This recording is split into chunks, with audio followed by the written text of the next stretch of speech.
Guess what I had to do at age 25 in order to change my own future? I had to change my mind. I had to change my thinking. I had to change my philosophy. I was messed up on what was causing my problem. And once I got that straightened out, that all the stuff I blamed, the government, taxes, the marketplace, and the economy, and things cost too much, negative relatives, cynical neighbors, once I got rid of that and started going for where the real problem was, which was me, I'm telling you, my life exploded into change. My bank account changed immediately. My income changed immediately. My whole life took on a whole new look and color immediately. And the early results I got from making these philosophical changes tasted so good, I've never stopped the process from that day. And I'm telling you, with a little consideration of the refinement of your sail, by setting a better sail, refining your philosophy, your whole life can start to change the day on. You don't have to wait till tomorrow. You don't have to wait till next month. You don't have to wait till spring. You don't have to wait till 93. You can start this whole process immediately. I recommend it. Now, some people do so little thinking, they don't even have their sail up. I mean, you can imagine where they're going to wind up at the end of this week, at the end of this month, at the end of this year. Now's the chance to change, process all this information. So number one is philosophy.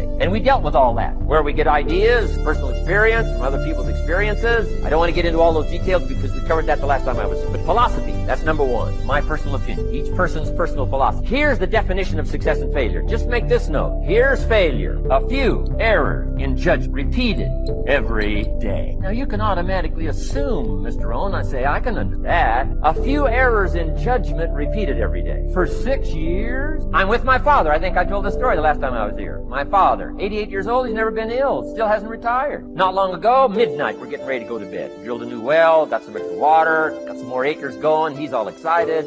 At midnight, we're getting ready to go to bed. My father's eating what he calls his midnight snack. Little bite to eat before you go to bed. Don't have to go to bed hungry. And I'm watching him eat this midnight snack. Guess what he had? An apple, a few graham crackers, and a glass of grapefruit. I said, no wonder my father's so healthy. My mom taught us all those good health practices. Taught me when I'm growing up, right? I'm an only child. I've never been ill. Passed the big 5-0 some time ago. My 2 daughters, 32, 33, never been ill. My grandkids, never been ill. I'm telling you, the legacy lingers on. As I watched my father have this midnight snack, suddenly occurred to me. I know that's part of it. An apple, what? A day. That's gotten to Dallas-Fort Worth, right? An apple a day keeps the doctor away. Good question for this intelligent audience. What if that's true? You say, well, Mr. Rohn, if that's true, that would be easy to do. Then what's the problem? It's easy not to do. It's easy not to adopt it as your own personal philosophy. Or the guy messed up to say. Guy says a Hershey bar a day. You say, no. You've been watching too much television. It is not Hershey bar. You gotta be smarter in philosophy than to fall for the Hershey bar a day when it's an apple a day. You gotta be smarter than that. And if you make that kind of an error in judgment every day for 6 years, I'm telling you, it'll accumulate into disaster. Sometimes the first year you say, well, I'm so healthy now, what difference is it gonna make? You gotta be smarter than that. Just because disaster doesn't fall on us at the end of the first day doesn't mean disaster isn't coming. You gotta be so smart that you look down the road and say, will the errors in my present judgment of philosophy, what's that going to cost me in 1 year, 6 years, 1 month, 6 months? I'm telling you, the money cost and the health cost and the success cost is too gigantic if you'll look down the road a little ways and say, are there errors in my current judgment like an apple versus a Hershey bar? Is that just a good illustration of some of the rest of my errors in judgment? If it is, that's where I found myself at age 25. I was parked. I knew I could do more. But when my mama died, it took something out of me. When I went through a divorce, it took something out of me. When my best friend died, it took something out of me. I paused, and somebody said that life is like an onion. You have to peel it one layer at a time. And sometimes you cry. Life's going to happen to you when you have a dream. You're going to get slapped around. And don't take it personal. Don't ask, why did this have to happen to me? Why not you? Who would you suggest? You want to give us some names, some email addresses? And don't tell everybody. 80% don't care, and 20% glad it's you. It's called life. Suck it up and move on. Get over it. It happens to everybody. Here's the other thing is you look at your goals and look at your dreams. When you're going through some stuff, repeat out to me, please. When things go wrong, don't go with them. Yes, write that down. When things go wrong, don't go with them. When you're working on a business deal, you're counting on some money. Someone said you will get the loan. boom, and it falls through. You have an event, and the people that you thought would be there and support you, they don't come through, or someone turns against you, or you get ripped off. It's going to happen to you. Happened to me. Someone stole all my products, my database, over 180,000 names and addresses. It's not personal. It's going to happen to everybody. It does. 8 out of 10 millionaires have been financially bankrupt. Walt Disney had 7. He filed bankruptcy 7 times and had 2 nervous breakdowns. It's called life. But I got a saying, when life knocks you down, try and land on your back, because if you can look up, you can get up. You've got the power in you to do that. You've got something special. You've got comeback power. When I was home, I lived in a car for 3 years. I made some decisions in my life, man, and threw myself off a cliff. My decision in October 8th, 1985, I walked into a comedy club for the first time on a dare from a girl. I walked into a comedy club for the first time. Had never heard of a comedy. All my life, I wanted to be on TV. Had never heard of a comedy. October the 8th, I walked into Hilarity's Comedy Club in Cuyahoga Falls, Ohio. That's right outside there. I signed up for the following week because I just wanted to see what the comedians did. Man, I saw live stand-up for the first time. They had 10 acts supposed to go up. 9 of them went up. 10th guy got scared and ran out the door. So I had signed up for the following week. The guy says, listen, we lost our 10th act. We're going to go to the phones. We're going to go to the week from next week. If Steve Harvey's here, come on up now. And the crowd started clapping. I was eating a chicken wing and drinking some grapefruit juice, and I turned to the girl and I said, it's a dude in here, got the same name I got. She said, you the stupidest bastard I know. All right, I'm getting close to that. It's that time limit. I was hanging in there. Grand, I'm sorry. Sorry about that, Grand. How long was I up here for? Did I get 20 in? Amen. Usually around 15, 20. So I ran up on stage. I don't even know what to do, but I just started talking about boxing, stuff that happened to me. Audience was hollering, laughing. They brought all 10 of us back up on stage. They had a clap off. I won the clap off. I won $50. I cried from Cuyahoga Falls to Cleveland. The girl kept saying, why you crying? It ain't but $50. I said, no, you don't understand. Way more than this what I do. She said, what you mean this what you do? This just your first time. You don't understand. Something happened to me. I won every night. I went to work the next day, October 9th, 1985, and quit my job. Something to think about. Or did I completely lose you? Let me know. Are you with me on this? Yes or no? Yes? All right. So let me show you something. Now we're going to get intense. Get my book, by the way. It's called Max Out Your Life. I'm putting the screen up here, guys. You can get my book. I got another one coming next year. This one's good. It's like a booklet. It's like 100 pages. You can read it in a day. It's got all kinds of tactics and strategies. If you don't have the $9 or whatever it is, don't get it. Follow me on social media. Go to Facebook, Instagram, YouTube. Listen to my stuff. It's good. I'm going to brag for a minute. One time. I already told you what an idiot I am. I produce the best content in the world by a mile. I'm just going to tell you. It's the most tactical, the most detailed, the most inspirational, the most real, because I'm real. I've actually built something. I've actually done something. I don't come to events to sell you stuff. Sorry, I get emotional about it because I want you to win. I want you to be better. All my stuff is free. Okay? And I got a podcast you should listen to. I got a coaching program called theartesyndicate.com. All right. So now we're going to get intense. Okay. I'm a Christian man. I want to say this first. I'm a Christian man. My children, Max was 3 years old. We're in the back of the car one day, and he said the F word. And my wife's dad was a pastor. Her brother's a pastor. I said, where in the world he had never heard me cuss. I said, where'd you learn the word? He goes, Mama says it every time somebody cuts her off, Daddy. So he learned a bad word. My son had never heard me cuss until the story I'm about to tell you. But if I don't cuss telling you the story, it won't be real. So I'm about to say some bad words. Are you all okay with that? Say yes, because it's a real deal. It really happened, okay? So I want to talk to you about winning now, okay? We got the emotional part of our life. Now we need to win. Here's the deal. You got to quit playing around. Time's running out on you. I don't care how old you are. It was yesterday, brother. I was your age. I was cool, sexy, and young. Now I'm old, beat up, and achy, okay?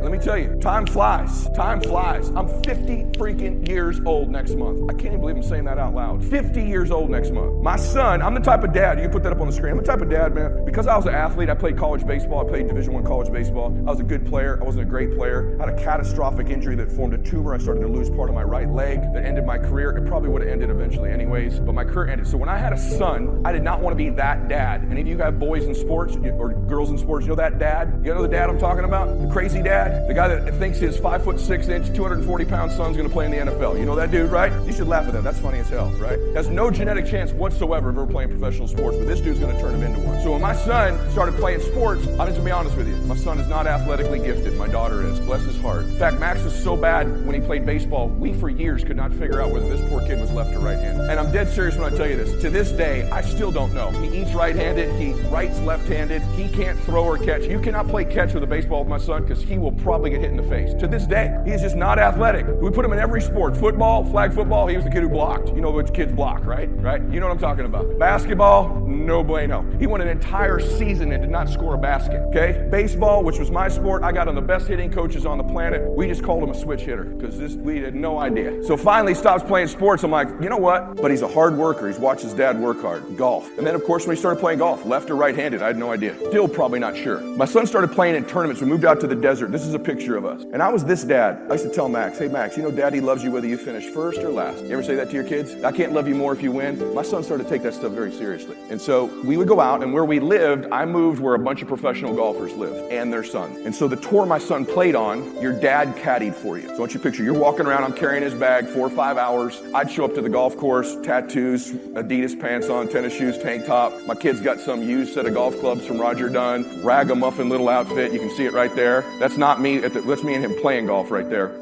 And then we play against these kids. Dad played on the PGA Tour. He's got this perfect outfit that identically matches his son, best golf clubs, best instructors in the world. Everybody we played with were pros. And so my son, we would play. My son's such a good boy. I always want him to be happy for everybody else. My son played on this tour. I want you to hear what I'm about to tell you. He played 32 tournaments. He finished last in 32 tournaments. Not third or fifth or 18th, last in 32 tournaments. And we had a good time. We get in the car, I said, hey, have some fun, buddy. He shot 104, winner shot 68. You have fun, buddy? Hey, Dad, that was awesome. Just got to be with my daddy today. And I'm like, good, I'm glad you had fun. Every week we would do this. Walk around, finish last, finish last, finish last. Did you have fun? Don't worry about it. My son's such a good kid. He'd top his first drive into a lake. You'd hit a good drive. Nice shot, Brian. Such a good shot. Everyone loved Max. Guy makes a big putt. Max was more excited for you when you made a big putt than you were that you made a big putt. Not a competitive bone in his body. And I thought it was great. I was building his self-esteem, building his self-confidence. He's not going to play professional golf anyways. And we would go week after week after week. And I thought I was, being a good dad. And then this happened. He's warming up that day. See what he's wearing there? It's a good golf swing. He's in a good position. Max's problem wasn't his swing. Max's problem was up here. Max's problem was up here. He didn't believe in himself. He didn't want to compete. He didn't really want to get after it. And so we played 9 holes that day. 2 professional guys are in our group. And here comes the bad news. We're at the turn. There's about a 100-yard walk between the 9th and 10th hole. And on this tour, the kids get a box lunch at the turn. We're playing with 2 dudes. The first dad has won on the PGA Tour, and his dad won on the PGA Tour. And now we're playing with his son. There's 3 generations. The other guy's a good player, and his dad played on tour too. And one of the dads says, we're walking, having a good time. Max is 11 back, 11 out of first place after 9 holes. And we get to the turn, and you have to go get the sandwiches, but they got to go hit. And one of the dads turns and says, hey, boys, you guys go ahead up there. We'll walk up to the deal. Max is out of it. He'll go grab your lunch for you. And Max goes, yeah, I'll get it. And he starts to walk. I said, stop. I said, what the fuck did you just say to my son? Sorry, to be real with you. I said, what the fuck did you just say? I said, we don't get your lunch, dude. I don't know who the hell you think you're talking to. You don't ever speak to my boy that way. I said, tell you what we're going to do. You guys go up to the tee box. I'll go get the lunch. Max, you stay right here right now. Now remember, this is, I love you, son. Never heard me cuss in his life. Now he's like, Dad, right? I got a tank top on. Max is 10 years old. I said, get over here. I said, get over. We're going to fucking win today. He goes, what, Dad? I'm scared. What, Dad? What about, you love me with her? I go, that's out the window. We're going to fucking win today. No one speaks to us like that. You hear me? And I'm shaking him. But I'm also anchoring it. Big emotional state, and I'm touching. I said, we're going to fucking win today, man. Well, Dad, I don't. I said, Max, listen to me. Here's what we're going to do. First, we're changing shirts. We're putting on your winning shirt. He had another shirt in his golf bag. I changed his identity physically. I said, you throw this jersey on. I said, come here. We're going to win today. Here's what we're going to do. No practice swings. Dad, I've never done this. We didn't line up putts. I let him pick his clubs. I said, I'm going to pick every club you hit. You're going to pick every club you hit. No practice swings. You execute. You got a beautiful swing, Max. You got a better swing than all of these guys out here. You're more flexible. You can hit it longer than most of them. We're going to win. Now remember, he's 11 back with 9 holes. I said, we're going to win. It's okay, Daddy. It's okay. I said, now listen, you go up to the tee, you hit the 3-wood. Don't hit that driver, because he sprays this driver. I said, you hit that 3-wood. I'm shaking. Look at this. You think I'm kidding? You see that? I said, you hit that 3-wood. No practice swings. You get up there and smooth it, Max. He said, okay, Dad. And I watch him, my little boy. My heart's breaking because I've never made him compete before. And I'm watching him walk. Max walk like this. All the way to the tee box, I'm getting the sandwich. I'm going to beat the shit out of this dad who said my kid, right? right? I'm the nice guy. I'm the Christian guy. We're gonna have bubbles and gum when we're done here. And I watch Max from a distance walk up, grabs his three. Here's how bad Max was. You ever watch any of the know golf? My son can't even tee the ball. I'll never forget this. You know, normal players, like, they tee it up, they get behind it. Max was always like, trying to get the ball to balance on the tee. That uncoordinated. Finally gets the ball to balance on the tee. He comes back, no practice swing. Whoosh, right down the pooper, right down the middle. And I see it, I'm like, we're in business. And I kind of watch Max, he kind of hits it, he kind of flips his club a little bit from a distance. I'm like, all right. I get up there, I go, give me the club, man. I said, nice shot. And I'm walking down, I said, we're gonna win today, Max. We're gonna win today, Max. We're gonna win today, Max. That was awesome, you smoked it. Your 3-wood's longer than their friggin' driver. He gets up there, I said, okay, I've never done this. Now I'm getting specific and detailed. Before it was like, hey, hit a good shot. Now I'm like, look, hit this 8-iron, I want it 10 feet left of the hole. He goes, okay, Dad. I said, no practice swing. Sure enough, he gets up, hits it about 20 feet left of the hole. You got a 20-footer now for a birdie. This kid hasn't made a birdie in his life, right? We get to the green, everybody marks their ball. Normally, what's Max do? He walks up to the ball, doesn't mark it, putts, picks it up. Good putt, Ryan, nice birdie, right? So he gets up to the green, I said, hey, he gets ready to putt it. I go, you didn't even line it up. I said, take a look at the putt. He doesn't even know what he's looking at. He's like, okay, Dad, yeah, all right, I got you, okay. Walks on the other side, I can walk around it, just like a pro, walks around it. He's like, okay, Dad, God's so good, you guys. He delivers the moment when you need it. Max gets over the putt. He goes, Dad, I think it's about 2 feet left to right. I don't know either, Max. I'm telling him, yeah, that sounds good, dude. Pulls the putter back, drains it, birdie. Okay, both those guys make bogey. Now we're 9 back. This is where God comes in. Next hole, I'm like, you know what? Smash the driver, Max, right? Smash the driver, buddy. He's like, all right. I said, you got this. Bam! Smokes the driver. All 3 boys smoke the driver, except now I watch something. Max starts to walk in front of me. Now he's walking like this down fair. Totally different human being. I'm like, oh, he walks like me now. He's walking like his dad, right? We get down there, it's a par 5. He's got 225 yards in, 10 years old, 9 or 10 years old. He's got 225 yards. Both these other boys lay up. I said, Max, we got to make up some ground. Smash this 3-wood on the green. He kind of looks at me. I said, hit it. No practice swing. There's a lake in front of the green. There's a block wall with rocks on it in front. Max walks up. I'm like,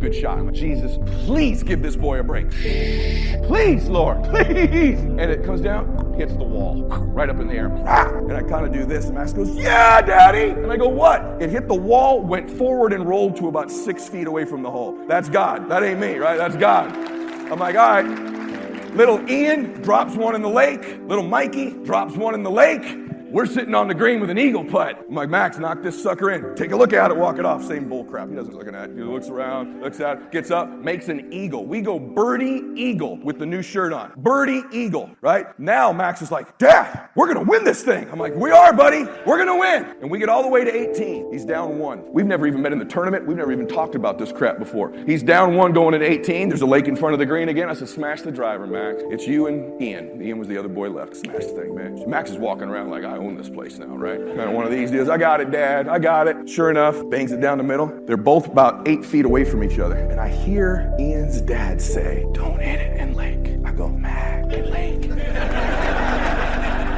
He's gonna hit it in the lake. My son's like, this language, Dad. I'm like, don't, just today, right? Right? Just today. And so, sure enough, Ian dunks it in the lake. I'm like, Max, this smoothie, put a smoothie on it, buddy. Hit this 8-iron 10 feet. We're getting the hell out of here. We're going to win this thing. And he does. He hits it about 15 feet left, except Ian comes up with the clutchest shot ever and hits his next one to about that close, taps in. So Max makes the putt, he wins. If he 2-putts, we tie and go to a playoff. Here's where I'm stupid. I go, hey, it's a quick putt. Don't hit this thing too far past the hole. We 2-putt, we go to a playoff. You don't say that. My son goes, I swear to you on my children, okay? My son goes, Dad, I'm gonna make it. I go, okay, then make it. Dumps it in. Yeah! He jumps on, yeah, Dad! There's nobody there. There's no crowd. I'm picking him up, running on. The other dads are like, our kids win every week. I'm like, this is the greatest moment of my damn life. Yeah! And Max couldn't believe it, couldn't believe he won, and it changed his life. Let me show you something. There he is with his medal after he won. Look at that little face. Now he's got his new shirt on, right? Right? And I know you look at that picture, you're like, he still stands like an unathletic dude. I know, but still, look at that. That changed his life. This is now me and him playing father-sons. You can look at that one. What's that say right there? Mylett, somewhere on there. 64. That's a pretty good score he shot that day. And that's when he's about 14. That's me and him now, playing at Cabo. He's a little bit bigger than his dad now. By the way, he's lost 80 pounds since that picture, gotten fit. And this is him signing his college scholarship to go play golf, right? So, why do I tell you that, right? That cool? That's awesome. All right. I got chills. Why do I tell you that? Because that day, we decided to stop playing golf and we decided to start winning at golf.